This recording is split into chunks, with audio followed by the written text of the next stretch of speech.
Hello सांग माने आशा करूछु आपण माने समस्ते भलरे थिबे। सांग माने मो सहित कथा हेबाकू चाहूथिले मु वीडियो मझिरे मो नंबर देइछि मो नंबर नै मते कॉल करंतु पूरा मजा मस्ती रे कथा हेबा। मु श्रावंतिका रॉय मोर बयस 40 वर्ष मु जणे विधवा। मो स्वामी प्राय 7 वर्ष पूर्वे आमकू छाड़ी चली जाइथिले। मोर गोटिए पुओ अछि। मो पुअर ना तेजा से 24 वर्षर। से वर्तमान कॉलेज रे पढुछि। मो स्वामी चली जिबा परे मु मोर एकमात्र पुओ सहित एका रही गली। जेतेबेले मो स्वामी जीवित थिले सेतेबेले मु बहुत सुखी थिली। मो परिवार को कोनोसी जिनिसर अभाव नथिला। मु मो स्वामी एवं पुओ सहित बहुत खुशी रे थिली। किंतु एही खुशी बेसी दिन तिष्ठिला नाही। हठात ही मु मो स्वामी को हराइली। मो स्वामी को देहांत परे मो जीवन पूरापूरी थमीगला परी होईगला। मोते बुझा पड़ुंथिला कि मु परिवारर भरण पोषण केमिति करिबि एवं मु मो पुओ तेजा को पाठपढ़ा केमिति सिखाइबि। परिवार को सुरुखुरुरे चलाइबा पई टंकार आवश्यकता थाए जहा मो पाखरे नथिला। जेतेबेले मो स्वामी थिले सेतेबेले मोते एही जिनिसगुड़िक विषय चिंता करिबाकू पड़ुनथिला। किंतु एबे मोते एही प्रसंगरे दूरदर्शी भावरे भाबिबाकू हेबो। जेतेबेले मोते कौनसी रास्ता सुझिला नाही सेतेबेले मो पुओ तेजा आसी मो पाखरे ठिया होईगला। मु प्रतिदिन परी मो कोठरी रे बसिथिली एवं निज परिवार विषय रे विभिन्न प्रकार कथा भाबुथिली। बहु समय जाए मने मने भाबिबा परे हठात मो पुओ तेजा मो कोठरी को आसिला। तेजा मोते एते चिंतित देखि मो पाखरे बसिगला। मो पुओ तेजा मो पाखरे बसिगला एवं मोते कहिला, माँ मु जानिछि कि आपण एही समय रे कोन भाबुछंती। माँ दयाकरी एबे आउ चिंता करंतु नाही। मु आपणक सहित अछि। मु चाकिरी खोजी टंका रोजगार करि पारिबि। एबे आपणकु चिंता करिवार कौनसी आवश्यकता नाही। मु मो पुओ तेजा को एहा कहिवार सुनिली, नाही पुओ तते कौनसी काम करिबा आवश्यक नाही। तू मन लगाई पाठ पढ़े। मु तो पई एक उज्जवल भविष्यत गढ़िबाकू चाहे एवं एथिपाई तोते पाठ पढ़िबाकू हेबो। तते मोर सबु स्वप्न पूरण करिबाकू हेबो। पुओ मो कथा सुनी मो पुओ तेजा किछि कहिला नाही। किछि समय मो पाखरे बसिबा परे तेजा मो कोठरीरु चालीगला। जेमिति मो पुओ तेजा कोठरीरु विदाय नेला मु मने मने स्थिर करिनेली कि मु चाकिरी खोजिबी। परदिन सकाळे मु उठिली एवं चाकिरी खोजिबा पई बाहारी पड़िली। सकाळु दिप्रहर पर्यंत मु अनेक ऑफिस रे चाकिरी तलाश कली। किंतु मोते केउठी भी चाकिरी मिलिला नाही। प्रकृतरे मु बहुत सुंदरी। मोर रंग गोरा एवं चमकदार। मु बहुत जवान मध्य। एहा ही मुख्य कारण कि मोते कौनसी भी ऑफिस रे चाकिरी मिली पारु नाही। एहा व्यतीत मो पाखापाखी लोकमाने मोते अजब नजररे चाहंती। मोते सेमानंकर मोते चाहिबा ढंग पसंद नुहे। सेथिपाई मु एमिति अनेक ऑफिस छाड़ी देइछि। मोते दिप्रहर गड़िबा समयरे गोटिए ऑफिस रे चाकिरी मिलिगला। मोते शेषरे चाकिरी मिलिजिबा जोगु बहुत खुशी लागिला। एही चाकिरी द्वारा मु मो पुओ तेजाकू भल शिक्षा देई पारिबी। चाकिरी मिलिबा परे मु खुशीरे घरकू फेरी आसिली। घरकू फेरिबा मात्रे मु मो पुओ तेजाकू ता कोठरीरे पढ़ुथिबा अवस्थारे पाइली। तेजाकू पढ़ुथिबा देखि मु ताकू हैरान करिबा बंद कली। मु मो कोठरीकू फेरी आसिली। ताजा हेली एवं अल्प समय विश्राम कली। बहु समय विश्राम करिबा परे मोते एहीपरि बसी रही विश्राम करिबाकू मन हेला नाही। तेणु मु मो कोठरीरे बसी किछि समय पर्यंत सीरियल देखिबा आरंभ कली। प्राय 1 घंटा पर्यंत सीरियल देखिबा परे हठात मो मन व्यतिव्यस्त होईगला। मो स्वामी जीवा परठारु मो मन हठात एक अजब व्याकुलतारे भरी जाइछि। मु लक्ष्य चेष्टा करिबा सत्वे मध्य निज मन को शांत रखि पारु नाही। आज ठीक सेया हेला। मो मन व्यतिव्यस्त हेबाकू लागिला तो मु निजकू शांत करिबा पई सेय कणरे बसिगली। निज फोन उठाइली एवं घर काम करू करू गोटिए टीवी सीरियल देखिबाकू लागिली। सीरियल देखिबा परे काम करिबा समयरे मो दृष्टिशक्तिरे सुधार आसे। एहा व्यतीत काम करिबा समयरे मो मनरे अन्य कौनसी विचार आसे नाही। अति कमरे मनकू किछि शांति तो मिले। मु मो कोठरीरे बसी प्राय 25 मिनिट पर्यंत क्रमागत भावे काम करुथिली एवं मोर सबु काम पूरा होईगला। जेमिति ही मु निज काम शेष कली मोते किछि सुझिला एवं मु हसी पकाइली। काम शेष हेबा परे मु निजरु उठिली एवं पछकू बुली चाहिली तो संगीत मु कौनसी दिव्य दृष्टिरे चकित होईगली। जेतेबेले मु पछकू बुली चाहिली तो मो पुओ तेजा चुपचाप मो कबाट सामनारे ठिया होई मोते चाहि रहिथिला। हठात निज पुओ तेजाकू एहीपरि कबाट सामनारे ठिया होइथिबा देखि मो भितरे किछिटा हलचल सृष्टि हेला। ମୁଁ କାମରେ ଏତେ ମଗ୍ନ ଥିଲି ଯେ ମୋତେ ଜଣାପଡ଼ିଲା ନାହିଁ କି ତେଜା ମୋ କୋଠରୀକୁ କେତେବେଳେ ଆସିଗଲା। ମୁଁ ମୋ ପୁଅ ତେଜା ଆଡ଼କୁ ଚାହିଁଲି। ନିଜକୁ ଟିକେ ସମ୍ଭାଳିଲି ଏବଂ ତାକୁ ଉତ୍ସୁକତା ଭରା ସ୍ୱରରେ କହିଲି, ପୁଅ, ତୁ ହଠାତ୍ ନିଜ ପାଠପଢ଼ା କାହିଁକି ଛାଡ଼ିଦେଲୁ ଏବଂ ମୋ କବାଟ ସାମ୍ନାରେ ଏହିପରି କାହିଁକି ଠିଆ ହୋଇଗଲୁ? ମୋ ପୁଅ, ତୁ କ'ଣ କିଛି କହିବାକୁ ଚାହୁଁଛୁ? ମୋ ପ୍ରଶ୍ନର ଜବାବରେ ମୋ ପୁଅ ତେଜା ଶାନ୍ତ ସ୍ୱରରେ କହିଲା, ନାହିଁ ମା, କିଛି ନୁହେଁ। କ'ଣ ଆପଣଙ୍କୁ ଚାକିରି ମିଳିଯାଇଛି କି ନାହିଁ, ମୋତେ ଏତିକି ହିଁ ଜଣାପଡ଼ିଲା। ତେଜାର କଥା ଶୁଣି ମୁଁ ହସି ହସି କହିଲି, ହଁ ମୋ ପୁଅ, ମୋତେ ଏକ ଭଲ ଅଫିସରେ ଚାକିରି ମିଳିଯାଇଛି ଏବଂ ଆମକୁ କୌଣସି କଥାରେ ଚିନ୍ତା କରିବାର ନାହିଁ। ମୋ କଥା ଶୁଣି ମୋ ପୁଅ ତେଜା ଏକ ଦୀର୍ଘଶ୍ୱାସ ନେଲା। ତେଜା ଏହାପରେ କିଛି କହିଲା ନାହିଁ। ସେ ଚୁପଚାପ ମୋ କୋଠରୀରୁ ବାହାରି ନିଜ କୋଠରୀ ଆଡ଼କୁ ଚାଲିଗଲା। ମୁଁ ଏକ ନଜରରେ ନିଜ ପୁଅକୁ ଯାଉଥିବା ଦେଖିଲି।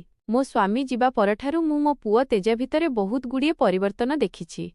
ମୋ ପୁଅ ତେଜା ମୋ ସହିତ ପୂର୍ବ ପରି ବେଶୀ କଥାବାର୍ତ୍ତା କରୁନାହିଁ। ସେ ସବୁବେଳେ କୌଣସି ନା କୌଣସି କଥାରେ ବୁଡ଼ି ରହୁଛି। ମୋ ପୁଅ ତେଜା ଆଦୌ ଚାହୁଁନାହିଁ କି ମୁଁ କାମ କରେ। ତା ମୁହଁରୁ ସ୍ପଷ୍ଟ ଜଣାପଡ଼ୁଛି।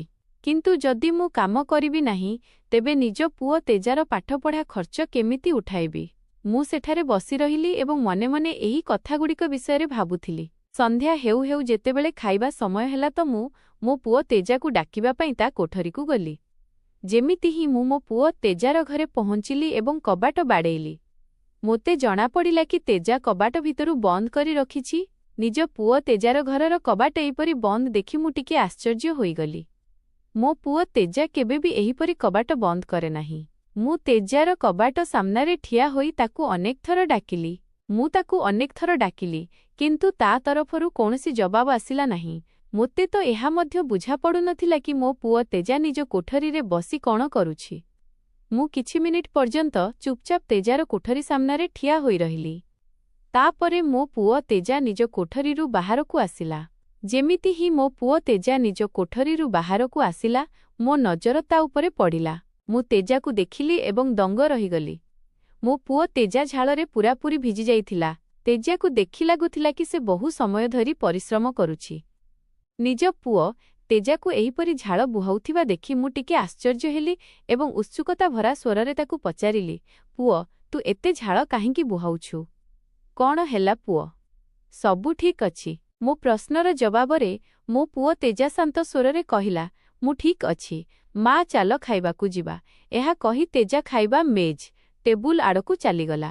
ଆଜି ନିଜ ପୁଅକୁ ଦେଖିବା ପରେ ମୋ ମନରେ ବିଭିନ୍ନ ପ୍ରକାର ପ୍ରଶ୍ନ କାହିଁକି ଉଠୁଛି, ମୋତେ କିଛି ବୁଝାପଡ଼ୁନାହିଁ। ମୁଁ କିଛି ସମୟ ସେଇଠି ଠିଆ ହେଲି। ମନେ ମନେ ଚାପାସ ଚିନ୍ତା ବିଷୟରେ ଭାବୁଥିଲି। ତାପରେ ଏକ ଗଭୀର ନିଶ୍ୱାସ ନେଲି ଏବଂ ଖାଇବା ମେଜ୍ ଆଡ଼କୁ ଚାଲିଲି। ଖାଇବା ମେଜ୍ ଉପରେ ଆସି ମୁଁ ତେଜା ସହିତ ଖାଦ୍ୟ ଖାଇଲି। ତେଜା ଖାଇବା ସମୟରେ କିଛି କହିଲା ନାହିଁ। ମୁଁ ମଧ୍ୟ ତା ସହିତ ବେଶୀ କଥା ହେବାକୁ ଚେଷ୍ଟା କଲି ନାହିଁ।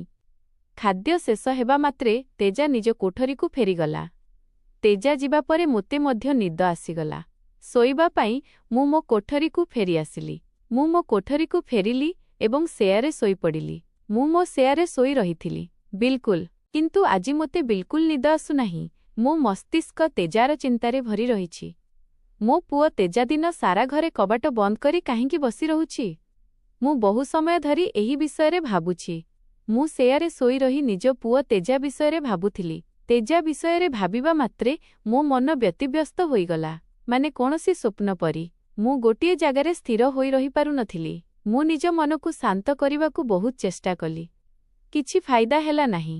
ମୁଁ ସେୟାରେ ଉଠି ବସିଲି ଏବଂ ଭାବିବାକୁ ଲାଗିଲି, ମୋ ପୁଅ ତେଜା ଏବେ କ'ଣ କରୁଥିବ? କ'ଣ ସେ ଶୋଇଗଲାଣି? କିମ୍ବା ଏବେ ବି ଜାଗ୍ରତ ଅଛି? ମୁଁ ମୋ କୋଠରୀରୁ ବାହାରିଲି ତ ନିଜ ଅସ୍ଥି କଳସ ବିଷୟରେ ଭାବୁଥିଲି। ମୁଁ କୋଠରୀରୁ ବାହାରିଲି ଏବଂ ସିଧା ମୋ ପୁଅ ତେଜା କୋଠରୀକୁ ଗଲି। ଯେତେବେଳେ ମୁଁ ମୋ ପୁଅ ତେଜା କୋଠରୀ ସାମ୍ନାରେ ଠିଆ ହେଲି ତ ମୋତେ ଟିକେ ଆଶ୍ଚର୍ଯ୍ୟ ଲାଗିଲା। ମୁଁ ମୋ ପୁଅର କୋଠରୀ ସାମ୍ନାରେ ଠିଆ ହୋଇଥିଲି ଏବଂ ମୁଁ ତେଜା କୋଠରୀ ଭିତରୁ ଆଲୁଅ ଆସୁଥିବାର ଦେଖିଲି। ଏହାର ଅର୍ଥ ହେଉଛି ତେଜା ଏବେ ମଧ୍ୟ ଜାଗ୍ରତ ଅଛି।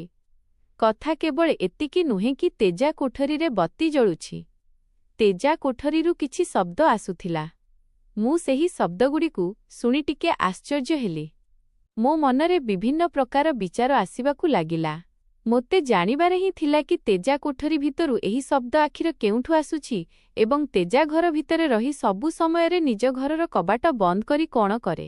ତେଜା ଘର ସାମ୍ନାରେ କିଛି ସମୟ ଆହୁରି ଠିଆ ହେବା ପରେ ମୁଁ ନିଜ କୋଠରୀକୁ ଫେରିଗଲି। ପରଦିନ ସକାଳେ ମୁଁ ଏବଂ ମୋ ପୁଅ ତେଜା ଖାଇବା ମେଜ୍ ଉପରେ ଜଳଖିଆ ଖାଉଥିଲୁ ଏବଂ ମୁଁ ତେଜାକୁ କହିଲି, ଖୋକା, ମୋର କିଛି କପଡ଼ା ଛାତ ଉପରେ ଅଛି। କ'ଣ ତୁ ଛାତକୁ ଯାଇ କପଡ଼ା ନେଇ ଆସିବୁ? ମୁଁ ଅଫିସ୍ ଯାଉଛି। ମୋ କଥା ଶୁଣି ତେଜା ମୁଣ୍ଡ ହଲାଇଲା ଏବଂ ଖାଦ୍ୟ ଶେଷ କଲା। ମୁଁ ମଧ୍ୟ ତେଜାର ଛାତକୁ ଯିବାର ଅପେକ୍ଷା କରିବାକୁ ଲାଗିଲି ଏବଂ ତାପରେ ତା କୋଠରୀକୁ ଯାଇ ଲୁଚିକରି ତା ଉପରେ ନଜର ରଖିବାକୁ ଲାଗିଲି। ବହୁ ସମୟ ଅପେକ୍ଷା କରିବା ପରେ ତେଜା ପ୍ରତିଶ୍ରୁତି ଅନୁସାରେ କପଡ଼ା ଆଣିବାକୁ ଛାତକୁ ଗଲା। ଏହି ସୁଯୋଗର ଫାଇଦା ଉଠାଇ ମୁଁ ଚୁପ୍ ବସିଲି ନାହିଁ ଏବଂ ନିଜ ପୁଅ ତେଜା କୋଠରୀକୁ ଯାଇ ଲୁଚିଗଲି। ସଙ୍ଗୀତ ମୁଁ ମୋ ପୁଅର କୋଠରୀକୁ ଆସିଲି ଏବଂ ତେଜାର ସେୟ ତଳେ ଲୁଚି ଅପେକ୍ଷା କରିବାକୁ ଲାଗିଲି। ମୋର କୌଣସି ସ୍ୱାମୀ ନାହାନ୍ତି। ତେଜା ମୋର ଏକମାତ୍ର ସନ୍ତାନ। ଜଣେ ମା ହେବା ନାତେ ମୋର ସବୁଠାରୁ ପ୍ରଥମ ଏବଂ ସବୁଠାରୁ ଗୁରୁତ୍ୱପୂର୍ଣ୍ଣ ଦାୟିତ୍ୱ ହେଉଛି ନିଜ ପିଲାର ଦେଖାଶୁଣା କରିବା। ମୁଁ ମୋ ପୁଅ ତେଜାର ଘରକୁ ଆସିଲି ଏବଂ କିଛି ସମୟ ପାଇଁ ଲୁଚିଗଲି। ତାପରେ ତେଜା ନିଜ କୋଠରୀକୁ ଫେରିଆସିଲା। ତେଜା ନିଜ କୋଠରୀକୁ ଫେରିଲା, କବାଟ ବନ୍ଦ କଲା ଏବଂ କାମ କରିବା ଆରମ୍ଭ କଲା। ଯେତେବେଳେ ମୁଁ ନିଜ ପୁଅ ତେଜାକୁ ନିଜ କୋଠରୀରେ ବସି କାମ କରୁଥିବାର ଦେଖିଲି ତ ମୁଁ ନିଜକୁ ରୋକିପାରିଲି ନାହିଁ। ମୁଁ ତାକୁ ଦେଖୁଥିଲି ଏବଂ କାମ କରୁଥିବା ଅବସ୍ଥାରେ ତାକୁ ଚାହିଁ ରହିଥିଲି। ମୋତେ ଲାଗିଲା ହୁଏତ ମୋ ପୁଅ ତେଜା ନିଜ ପାଠପଢ଼ା ଠିକ୍ ଭାବେ କରୁଛି, କିନ୍ତୁ ଏବେ ମୁଁ ଦେଖୁଛି କି ସେ ପାଠପଢ଼ା ଛାଡ଼ି ଦେଇଛି ଏବଂ କାମ କରିବାକୁ ଲାଗିଛି। ମୁଁ ତେଜାକୁ ବହୁ ସମୟ ପର୍ଯ୍ୟନ୍ତ କାମ କରୁଥିବାର ଦେଖିଲି ଏବଂ ମୋର ପ୍ରସବ ପୀଡ଼ା ଧୈର୍ଯ୍ୟଚ୍ୟୁତି ଆରମ୍ଭ ହୋଇଗଲା। ପୀଡ଼ା ଆରମ୍ଭ ହେବା ମାତ୍ରେ ମୁଁ ନିଜକୁ ସମ୍ଭାଳି ପାରିଲି ନାହିଁ। ମୁଁ ସେୟାରୁ ଉଠିଲି ଏବଂ ନିଜ ପୁଅକୁ ଉଚ୍ଚସ୍ୱରରେ କହିଲି, ତେଜା, ତୁ ସବୁବେଳେ ଏହି ବନ୍ଦ କୋଠରୀରେ ବସି ଏସବୁ କରୁଛୁ। ମୋ କଥା ଶୁଣି ମୋ ପୁଅ ତେଜା ଏତେ ଆଶ୍ଚର୍ଯ୍ୟ ହୋଇଗଲା ଯେମିତି କୌଣସି ସ୍ୱପ୍ନ ଦେଖୁଛି। ମୋ ପୁଅ ତେଜା ଆଶ୍ଚର୍ଯ୍ୟରେ ମୋ ଆଡ଼କୁ ଚାହିଁଲା ଏବଂ ଉତ୍ସୁକତା ଭରା ସ୍ୱରରେ କହିଲା, ମା, ଆପଣ ମୋ କୋଠରୀରେ ଅଛନ୍ତି। ଏହାର ଅର୍ଥ ହେଉଛି ଆପଣ ମୋ କୋଠରୀରେ ଲୁଚି ମୋତେ ଦେଖୁଥିଲେ। ଯେମିତି ହିଁ ମୋ ପୁଅ ତେଜା କହିବା ଶେଷ କଲା। ମୁଁ କହିଲି, ହଁ, ମୁଁ ତ କୋଠରୀରେ ଲୁଚି କରିଥିଲି, ନହେଲେ ମୋତେ ଏହି ସତ୍ୟ କେବେ ବି ଜଣାପଡ଼ିନଥାନ୍ତା। ମୋ କହିବା ମାତ୍ରେ ମୋ ପୁଅ ତେଜା ନିଜ ମୁଣ୍ଡ ତଳକୁ କରିଦେଲା ଏବଂ ଗନ୍ଧି, ଖରାପ ଦୁଃଖିତ ସ୍ୱରରେ ମୋତେ କହିଲା, ମା, ମୋତେ କ୍ଷମା କରିଦିଅନ୍ତୁ। ମୁଁ ପୁଣି କେବେ ଏମିତି କିଛି କରିବି ନାହିଁ। ନିଜ ପୁଅ ତେଜାର ଏହି କଥା ଶୁଣି ମୁଁ ମନେ ମନେ କିଛି ଭାବିଲି ଏବଂ ହସିଦେଲି। ହସି ହସି ମୁଁ ମୋ ପୁଅ ତେଜା ଆଡ଼କୁ ବଢ଼ିଲି ଏବଂ ତା ହାତ ଧରି କହିଲି, ଯେତେବେଳେ ତୁ ଏତେ କାମ କରିବାକୁ ଚାହୁଁଛୁ ଏବଂ ମୋ ସହିତ ରହିବାକୁ ଚାହୁଁଛୁ ତେବେ ମୁଁ ତୋତେ ରୋକିବି ନାହିଁ। ଆଜିଠାରୁ ଆମେ ସାଥୀ ହୋଇ କାମ କରିବା। ମୋ କଥା ଶୁଣି ମୋ ପୁଅ ତେଜା ଆଶ୍ଚର୍ଯ୍ୟ ଏବଂ ଖୁସି ଉଭୟ ହେଲା। ତେଜା ମୋତେ ଧୀର ସ୍ୱରରେ କହିଲା, ମା, କ'ଣ ଆପଣ ସତ କହୁଛନ୍ତି? କ'ଣ ଆପଣ ସତରେ ମୋ ସହିତ କାମ କରିବେ? ମୁଁ ନିଜ ପୁଅର ଶବ୍ଦ ଶୁଣିଲି ଏବଂ ଶାନ୍ତ ସ୍ୱରରେ କହିଲି, ହଁ ପୁଅ, ମୁଁ ସତ କହୁଛି। ଯେବେଠାରୁ ତୋ ପିତା ମୋତେ ଛାଡ଼ିଛନ୍ତି ମୁଁ ଏକ ସ୍ୱପ୍ନ ପରି ଏକାକୀ ଅନୁଭବ କରୁଛି। ଯଦି ତୁ ମୋ ସହିତ କାମ କରିବୁ ତେବେ ମୋ ମନ ମଧ୍ୟ ଶାନ୍ତ ହୋଇଯିବ। ମୋ କଥା ଶେଷ ହେବା ମାତ୍ରେ ତେଜା ଆହୁରି ଖୁସି ହୋଇଗଲା। ତେଜାର ମୁହଁରେ ହସ ଦେଖି ମୋତେ ମଧ୍ୟ ବହୁତ ଖୁସି ଲାଗିଲା। ତାପରେ ଭଲ ହେଲା। ମୋ ସ୍ୱାମୀଙ୍କ ଯିବା ପରେ ମୋ ପୁଅ ତେଜା ମୋ ସହିତ କାମ କରିବାକୁ ଲାଗିଲା। ଏବେ ମୋ ପରିବାରରେ କୌଣସି ଜିନିଷର ଅଭାବ ନାହିଁ। ମୁଁ ମୋ ପୁଅ ତେଜା ପ୍ରତି ବହୁତ ଖୁସି ଅଛି। ତେବେ ବନ୍ଧୁଗଣ, ଏହା ମୋ ଜୀବନର ଏକ ସତ୍ୟ କାହାଣୀ ଥିଲା ଯାହା ମୁଁ ମୋ ପୁଅ ସହିତ ବିତାଇଲି। ଆଜିର କାହାଣୀ ଆପଣଙ୍କୁ କେମିତି ଲାଗିଲା ମୋତେ କମେଣ୍ଟରେ ନିଶ୍ଚୟ ଜଣାଇବେ।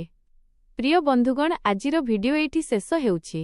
ଯଦି ଆପଣଙ୍କୁ ଆମ ଭିଡିଓ ପସନ୍ଦ ଆସିଲା ତେବେ ଦୟାକରି ଏହାକୁ ଲାଇକ୍ କରନ୍ତୁ ଏବଂ ଚ୍ୟାନେଲକୁ ସବସ୍କ୍ରାଇବ୍ କରନ୍ତୁ।